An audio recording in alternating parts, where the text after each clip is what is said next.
sermon. Last week on Sunday afternoon, I left to go to Arkansas to meet my brother and my brother-in-law, John and Philip. We had decided they had opened the Buffalo River. All of us had been physically distancing, so we thought it might be safe to come together and camp and canoe for a few days on the river. So we met on Sunday, and on Monday we loaded our canoes. We were obviously not following Jesus' instruction to his disciples about what to carry with us, because the canoe was packed to the gills with fishing gear and camping equipment and such as that. We weren't on a mission trip. We were on a brief vacation. And so we began paddling. We had a great first half of the day. John caught 14, 15 fish, of which I think only 2 came even close to being keepers, but we had a good time. It was a nice day on the river. But in the back of our mind, we also knew that there was a tropical storm that had come ashore in Louisiana, and the projection was that it might go into Tennessee and Alabama, or it might come straight up through the middle of Arkansas. And sure enough, about 3 o'clock, it started raining, and it started raining pretty hard. And so we realized that actually the tropical storm had actually gone straight up through Arkansas, and we might be in a bit of trouble. And it rained, and it rained. And so we were hopeful to find a really, really high gravel bar on which to camp. And if you've ever paddled the Buffalo, one of the things it's known for is these really wonderful high gravel bars where you can get up really high and off the river, and this makes for wonderful camping. Well, apparently over the last 10 or 12 years, the gravel bars have just sort of been washed away. There's been so much rain in that part of Arkansas that the gravel bars are now gone, and none of them are really suitable for camping. And so we paddled looking for a high spot, and we paddled, and what was supposed to be a 12-mile day turned into a 23-mile day. And about 8 o'clock in the evening, we finally came to a place called Baker Ford, which is a takeout point, and we were able to find a really high gravel bar, because the water had begun to rise. And in fact, by the next morning, the water had risen 12 feet, and the river was 7 feet above flood stage. So we were very thankful that we didn't find a high gravel bar. In fact, that we had made it all the way out to a takeout point. But there was somewhere along the way, probably around 5 or 6 o'clock that evening, as we were paddling, John had stopped fishing. Philip was following us in the kayak, and we were paddling. And I said to John, when did this stop being fun? Because we had had a really fun time. And when did this stop being fun? Well, our readings this morning from both the Gospel and from the Old Testament have a juxtaposition between this joy, the joy of the advent of a child, a pregnancy, and the difficulty of discipleship. The hard work that's expected of those of us who are called to serve Jesus, to work in Jesus' name, and that means all of us. There is this place in the Old Testament text where Sarah laughs. She laughs at the absurdity. Here they are in their old age. They've wanted a child all their lives, and finally, God says to Abram, you're going to have a child. Sarah's going to bear a child for you, and she giggles. She laughs, and of course that is seen as sometimes you'll hear preachers make this, well, she didn't have faith. Well, the reality is it was absurd. I mean, she'd gone her whole life, and all of a sudden here she is in her very, very old age, and she laughs. She finds joy in it. This is so unexpected. The laugh is a laugh of joy.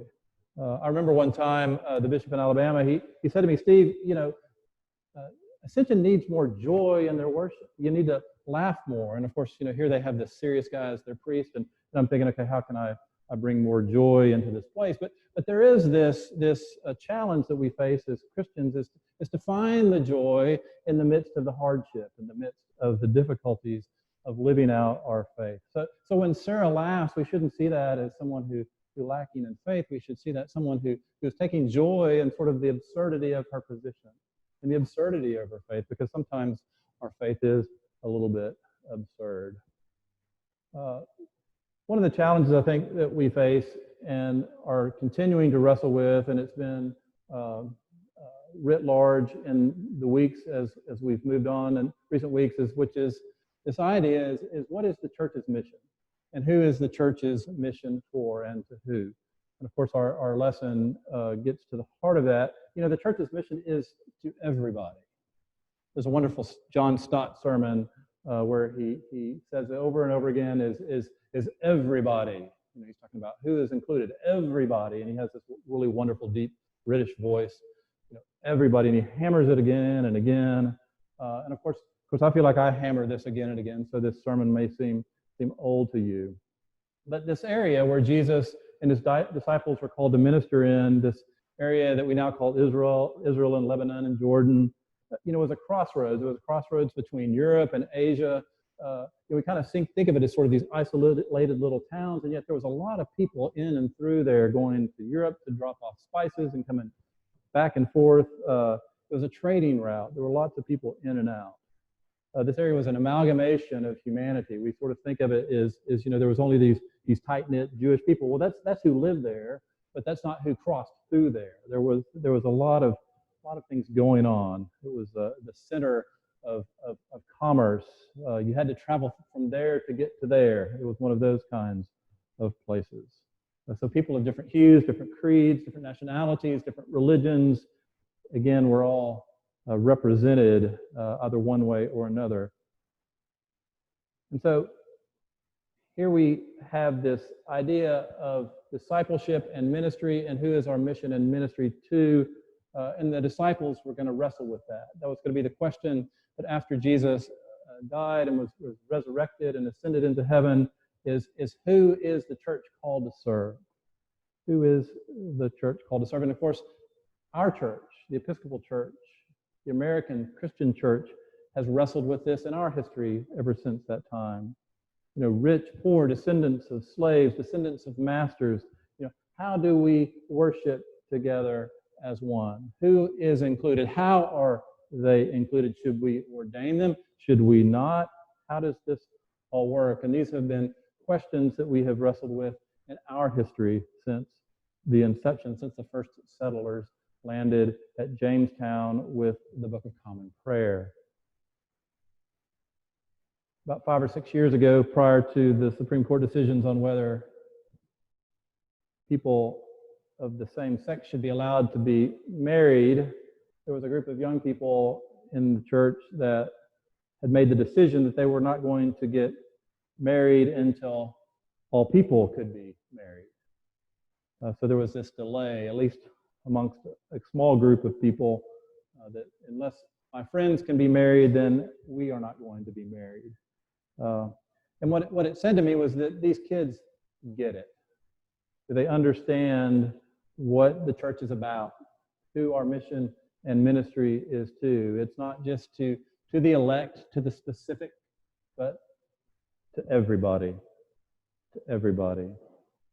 Former presiding bishop of the Episcopal Church, Edmund Browning, said this years and years ago and made a lot of people mad, but he said, there will be no outcasts. And that's one of those things where I look back on our church's history and it makes me proud to be an Episcopalian. This idea that there will be no outcasts. You know, here in the early 70s, a presiding bishop says, there will be none, no outcasts. You know, humans have a tendency to marginalize each other. No matter class or creed or color, we'll find someone to pick on, a group of people that we want to set aside or point out as being different or other or not part of our group. It's endemic to humans generally. It's rooted in sin. And it wasn't much different in Jesus' day. The people of his day had a hierarchy of undesirables. In fact, much of his preaching and teaching was to point out that these people that you want to marginalize are not outcasts. They're included. For instance, Matthew is a tax collector. Now, we may not like to pay taxes, but we don't see any moral problems with working for the IRS, and yet tax collectors in Jesus' day were seen as other. The hemorrhaging woman. The Orthodox Jews still isolate women during menstruation, so a continually menstruating woman became a pariah to her community. was set aside, left out. And so when she touches the hem of Jesus's robes, it's an amazing act that he meets her and heals her and encourages her to be a part of his group. Jesus says in Matthew's gospel, I desire mercy, not sacrifice, for I have come to call not the righteous, but sinners. All of us, everybody. Everybody is included. My hope with St. Luke's as I continue to practice a pastoral theology of there will be no outcasts. All are included. That doesn't mean that anything goes. Doesn't mean we aren't called to evaluate our lives and repent and return to the Lord. But it does mean that all are welcome. That our table is open to everybody. It means that God working through us can do more than we can ask or we can imagine. And for this we give thanks to God. Amen.